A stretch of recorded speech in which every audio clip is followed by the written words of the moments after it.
achieve national security goals? How will they impact the U.S. economy, energy security, and our partnership with allies?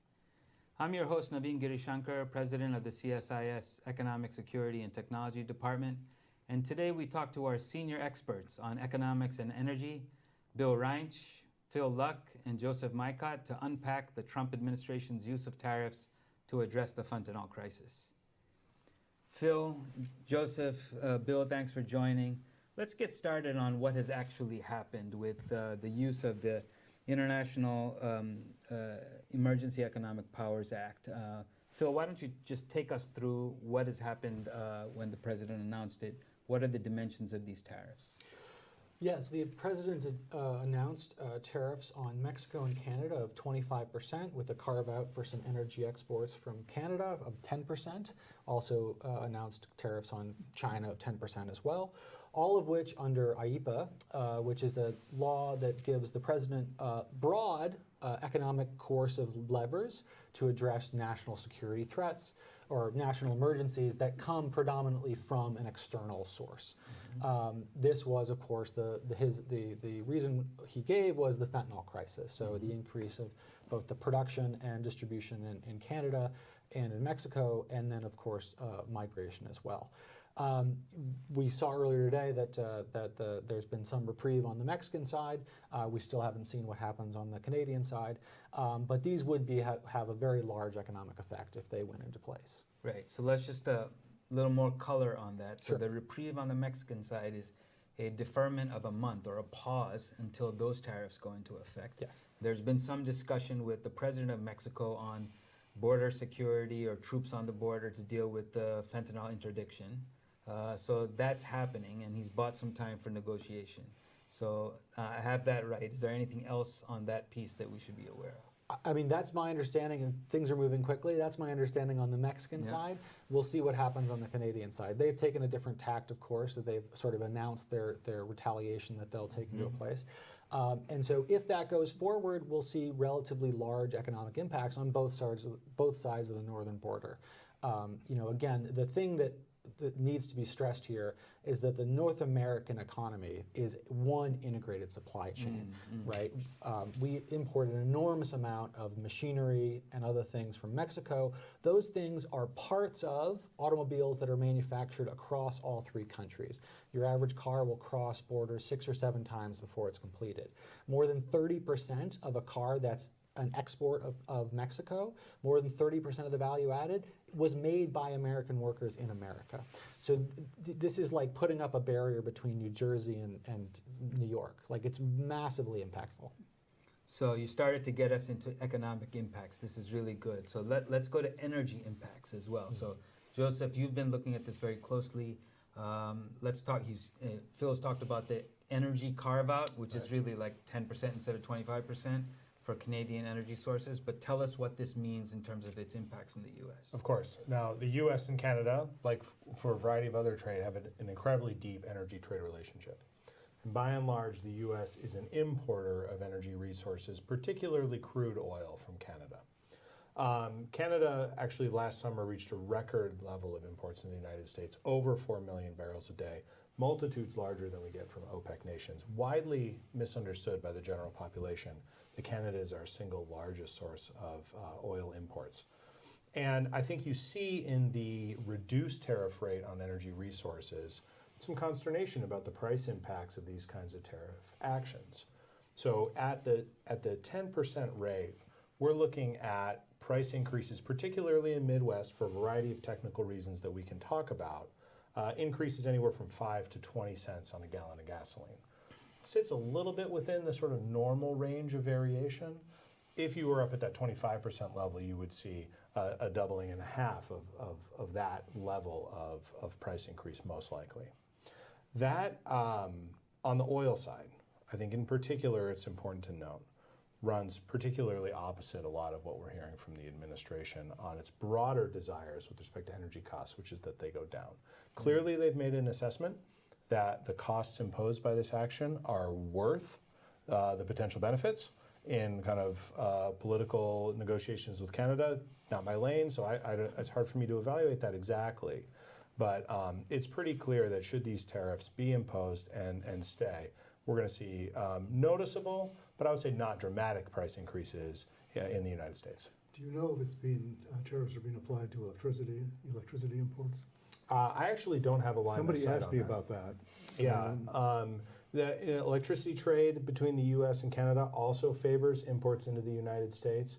The volumes are much lower, however, so the economic impacts, I think, are going to be a lot less. The thing I would be more worried about in that context is any retaliation on the Canadian side if they decide to stop imports or make it harder to do imports into the United States. I think you could see some particularly bad regional effects, especially in the northeast of the United States. So Yeah, before we go there, let me just hang on this for a second, Yeah, of Bill, course. which is speak to the geographic impact because it's not uniform of, say, tariffs on Canadian oil. On Sure. Crude. So, I mean, the nature of the energy system is such that all these Canadian oil comes down into the United States, particularly into the Midwest where it's refined and sold to consumers. So it's sort of, you have in your mind this like very liquid, fluid marketplace, particularly in the global oil context. But in this context, you're talking a lot about pipelines. Yeah. And pipelines flow typically in one direction. Yeah. And we sort of optimize the midstream, the pipeline sector, and the downstream, the refinery sector, for where they can get fuels and where they can get fuels cheaply, reliably, and with high security. Now, the expectation up until recently has been that the U.S.-Canada energy trade is fairly secure and relatively non-volatile. Yeah. And so a lot of refineries, particularly in the Midwest, are designed to take the kind of oil that comes out of Canada, and the pipeline infrastructure has been set up such that they can receive that oil very fluidly, very easily. Now, you might say, well, the U.S. is also a huge producer, so what's the problem? We'll shift some things around, we'll reorient a little bit of infrastructure, and by and large, U.S. consumers will be fine. In the long term, that very well may be true, but that adjustment period is not 1 week. And for pipelines, especially if you have to reverse flow, it can take years to accomplish that project. So this is the difference between speaking in the aggregate, which the president has mentioned, like we can produce enough, versus the geographic and the switching costs required for that. Yeah. This was. I mean, there's definite regional effects that we should anticipate seeing should these tariffs be enforced, and in particular the Midwest. There's a little bit of fuel trade that goes from Western Canada by boat down into the Western United States. The volumes are much smaller. I'm sure for refinery operators there it'll be very important, but on a sort of national or regional scale, it'll be less important than what we're going to see in the Midwest. Bill. So if the Canadians really wanted to retaliate, they would do an export tax on oil. Yeah, or even an export restriction. I think the challenge there would be it's an incredibly important export piece of the Canadian export economy. And like Phil said, the size of the U.S. economy is so much larger. I think in an all-out trade war, the asymmetry would favor the United States. It's been suggested that the Premier of Alberta is not very enthusiastic about that. So Yeah, for understandable reasons. Now, Bill, you've been writing and talking about the impact on the business environment, on the investment climate of these kinds of tariff measures and what that means for confidence, investor confidence. Talk to us about that. yeah, I think it's going to be a negative. I'm surprised that if he's done it in order to, as he said on a number of occasions, to force companies to move here, and he thinks that tariffs do that. I think that flies in the face of the way that investors think. In the work we've done looking at investors, private investors, looking for FDI basically, the three big macro criteria that they employ are, is the country a rule of law country? Right. Is there policy stability? That is the policy next year likely to look pretty much like the policy this year? And three, is there a commercial dispute resolution system that is transparent, objective, and efficient? And basically what these tariffs do is they trash all three of those. They are sketchy as far as the law is concerned. They are arbitrary. They are, there's no guarantee of how long they'll last. I mean, the Mexican case is an example. It's, that announcement has lasted from Friday night to Monday morning, and we'll see if the Canadian one sticks. if I were an investor, I think I would be thinking, particularly if I were contemplating a multi-million-dollar long-term investment in new facilities in the United States, I think long and hard about doing that in an era right now where we have extreme policy instability. Well, you said it very nicely. The strategic unpredictability that has been touted from a negotiating point of view may not be very good from a investment attraction point of view. Yes, exactly. It may be good from a negotiating point of view. He thinks that works, but it's not. Yeah, it makes everybody hold on to their wallets. Yeah. And it's interesting because when you see how this flows through to the financial markets, you could argue that the tariffs are stagflationary. They will cause an increase in prices. They may also cause at least a lower than expected growth. And so when you look at the traditional 60-40 portfolio of most institutional investors, at least for the moment, this can't be good for them. But obviously, these things get priced in and we'll see how they play out. Now let me come back to the question of goals, because that's ultimately like at the core of this. Can tariffs be used to achieve certain goals, including non-economic goals? So in this case, it's clear that there is a non-economic goal that is being pursued. Let's come back to that. Previously, the president has said he also wants to use tariffs to raise revenues. He also wants to use it to address trade balance issues. So Phil, I'm going to come back to you on this. Take each of these things. Let's take revenues, and then we'll come to trade balance issues. And Bill may want to jump in here as well. But what are the likelihoods? What's the likelihood of success? Yeah, absolutely. And just on the one point that Bill made before that, there's a large, both theoretical and empirical economic literature that basically proves an obvious thing, which is in the case of uncertainty, businesses hate that, and there's an option value to waiting. They'll just wait on things, right? So that's an obvious thing. To the point about what are the goals here, I mean, you're exactly right. I mean, the president has laid this out. His secretary's nominee for Treasury and Commerce have laid this out. They claim revenue generation, they claim leverage, and they claim unfair trade practices, fixing those things. Where normally the thing they look at for untrade practices, at least the president, is some sort of bilateral trade deficit or surplus. So let's take all those in kind. Revenue, the U.S. government gets about 1.7% of total revenue from tariff revenue, right? It's a tiny piece of it. Estimates, and these are very back of the envelope estimates, to have a tariff rate that would just close the budget deficit, not even, just closing that deficit, and assuming no reduction in trade as a result of this tariff, and assuming no retaliation, and assuming no reduction in economic activity, you'd need a tariff rate on all goods from all countries higher than 50%, right? That would be massively impacting the U.S. economy. So none of those assumptions hold. So it's never been a large source of revenue, as the U.S. has been a developed economy. That's true of basically all major developed economies. And economies that do rely more on tariffs for revenue, it has a expected effect of making your industry less competitive because they're not competing against international competitors, and they're facing higher prices of inputs. So revenue, it's not a very good tool generally. I'll also add to that, the burden of tariffs generally fall on people who have a higher share of their income go to consumption. Those are lower income people, right? So it's a regressive tax on top of being a distortive tax. To the point of whether this can achieve sort of goals around trade policy.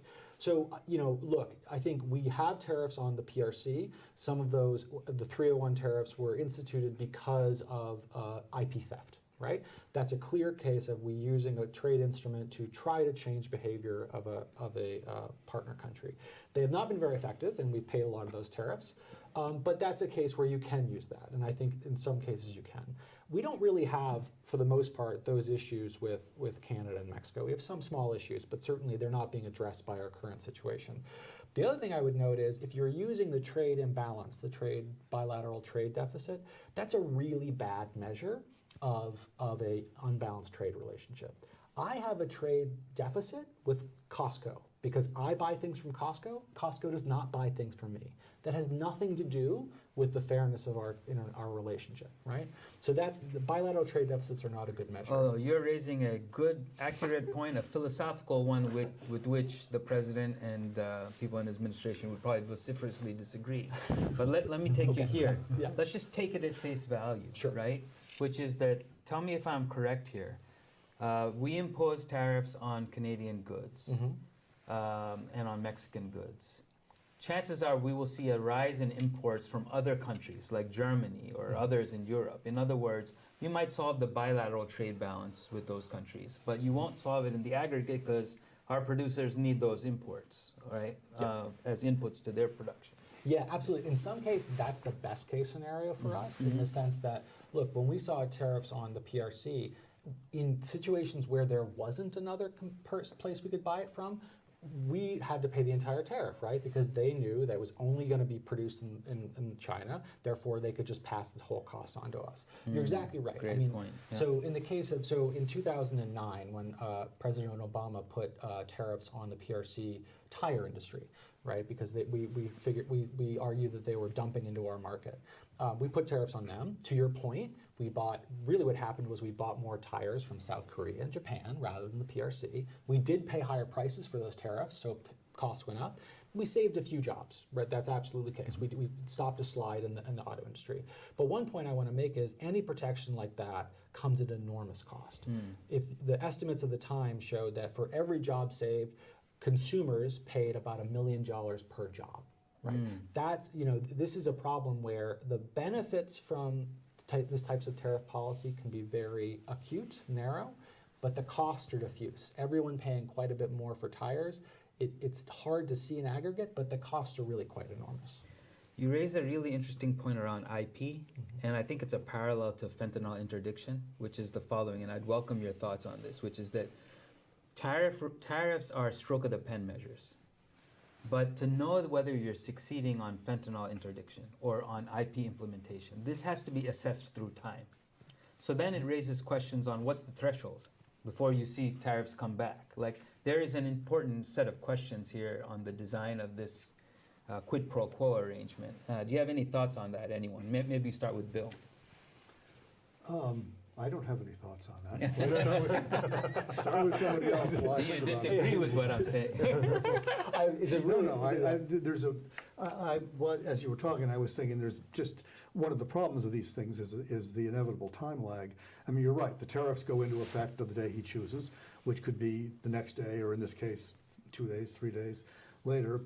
And all the various compensatory tactics that are available can't possibly be done in that time period. Yeah. So there's always going to be a lag between the stick, if you will, and the remedy. I mean, there's a bunch of things companies can do.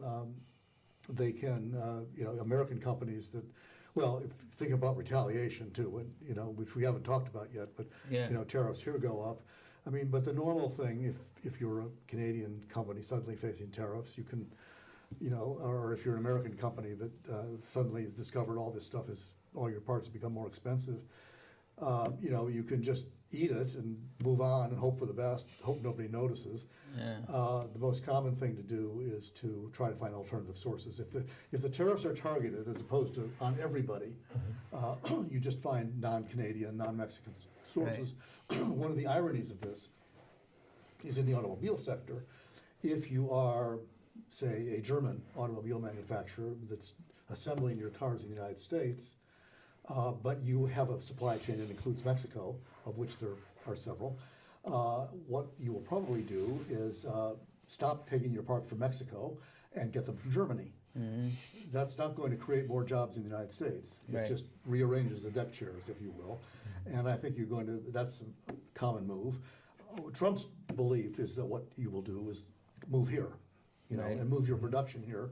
Greenfield or build, just enhance what you've already got if you're already here.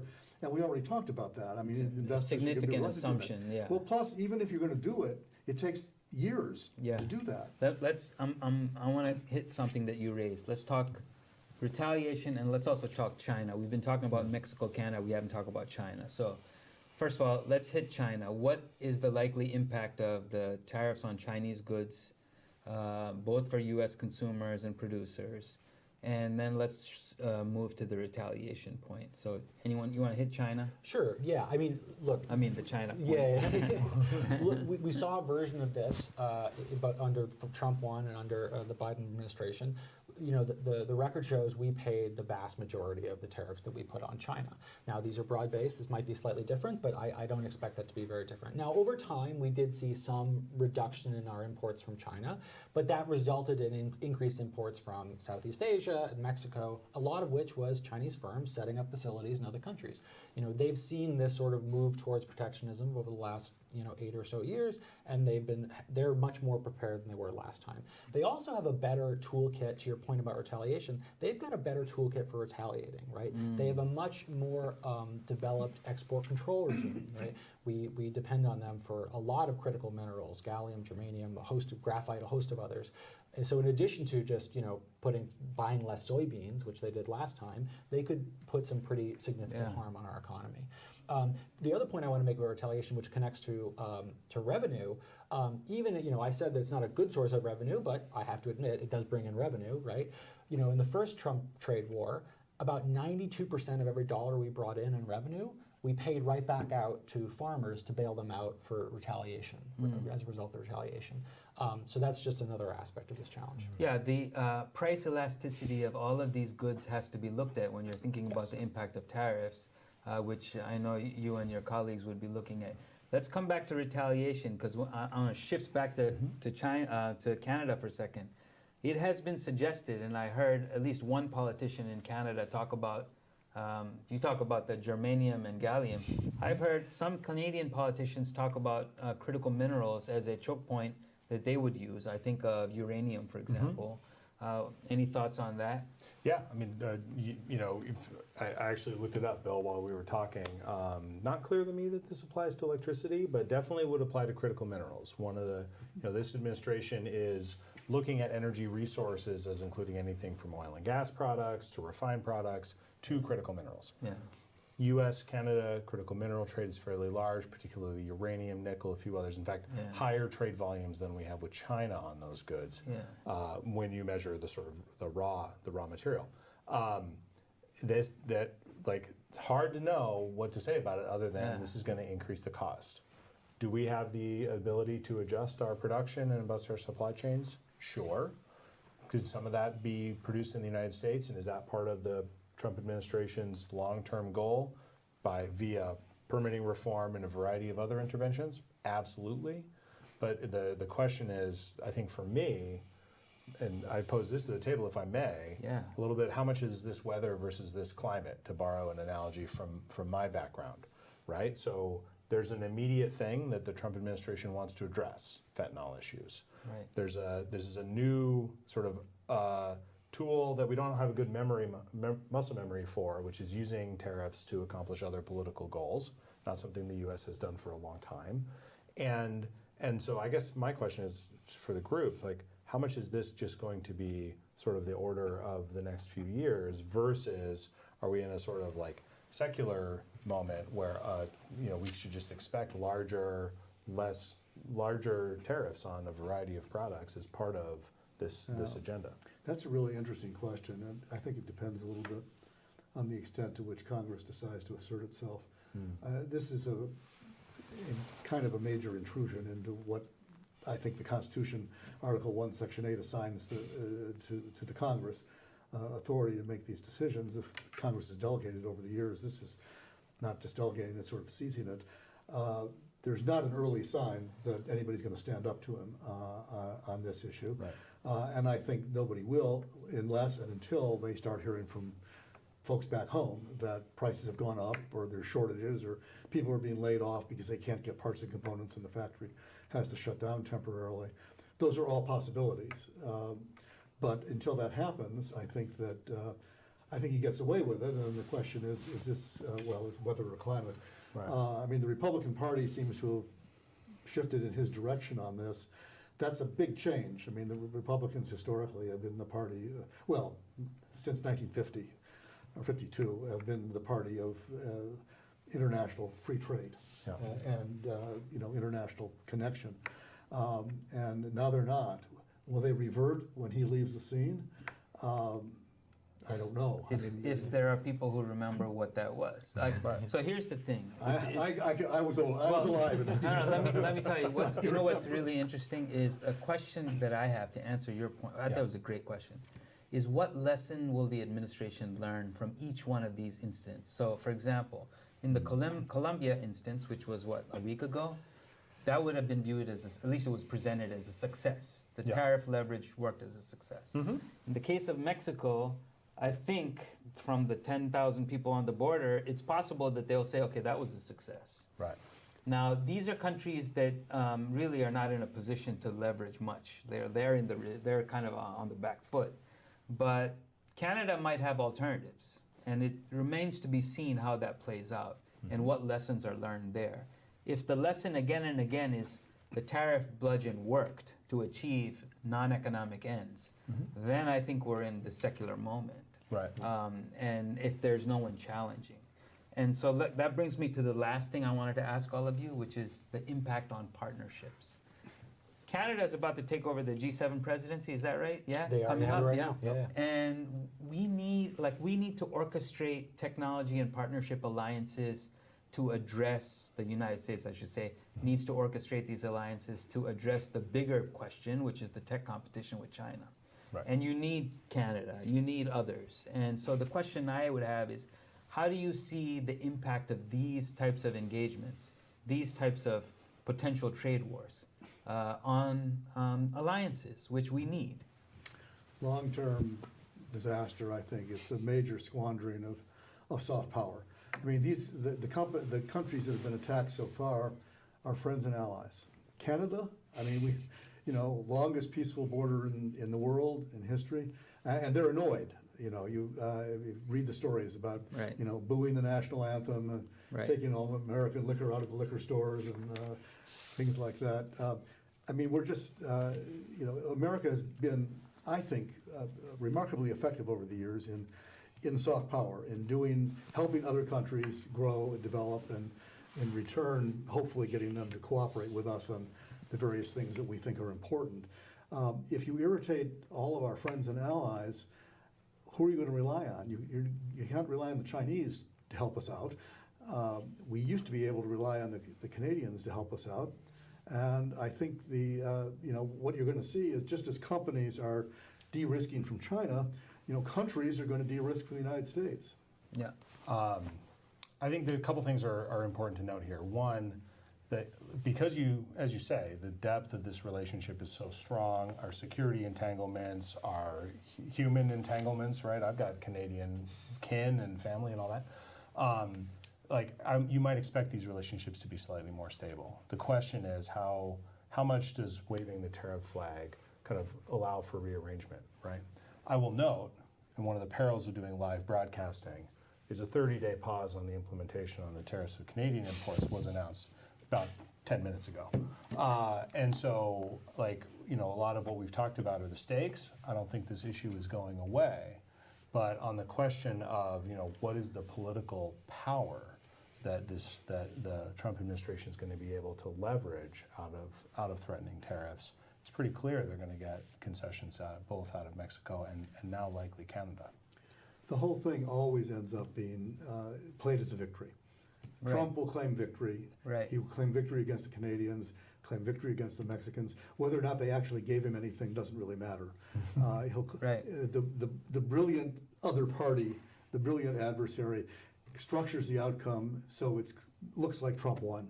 Right. And victory is if you get him to think he won and you didn't give him anything. Right. And we'll see, how that plays out. Yeah, and just back to Joseph's excellent analogy there. I think to put those the weather versus climate into terms of an economist to understand, to me, is this just coercion or industrial policy, right? Like if he really is intent on having high tariffs on all countries, that's an industrial policy strategy. It's not one that's WTO consistent. It's not one that I think is in best interest of the United States. But that's a policy for reshaping the U.S. economy. it seems like with this announcement recently, it seems much more like he's just using this in a coercive way. And to Bill's point, those two goals are at odds, right? If you want to have an industrial policy view of things, you want stable tariffs. Maybe they're high if that's what you want to reindustrialize, but you need to give the investment community uncertainty about that. Exactly. But what he wants is to have these be really agile. I guess that's good for bullying your partners and allies, but it's very bad for any sort of industrial strategy. And to your point about, it's entirely possible that they're seeing these as wins. I will just say that, in my previous career, when I worked at the State Department, we worked with countries from other countries bullying them. And, some of them backed down, some of them stood firm, but each one of them, that episode drastically changed how they thought about that bully.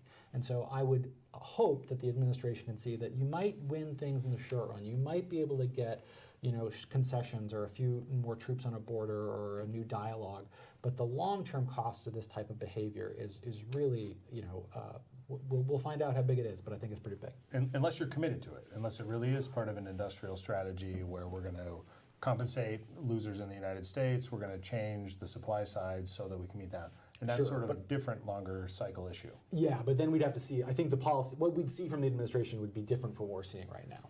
My sense is that there are always different paths to achieve a particular goal. And the question is this the most effective path to achieve the goal of better fentanyl interdiction on the border? We should see and we should assess this. We'll know in 30 days. Well, and in 30 days we can write some more commentaries and maybe do this again. But, so with that, I want to thank my friends here, my colleagues, and thank you for joining the audience. Thank you for joining this really quite interesting conversation on tariffs and its impact on national security. You can listen to this conversation and more on CSIS.org and YouTube. This is Navin Girishankar reminding you that growth and security go together.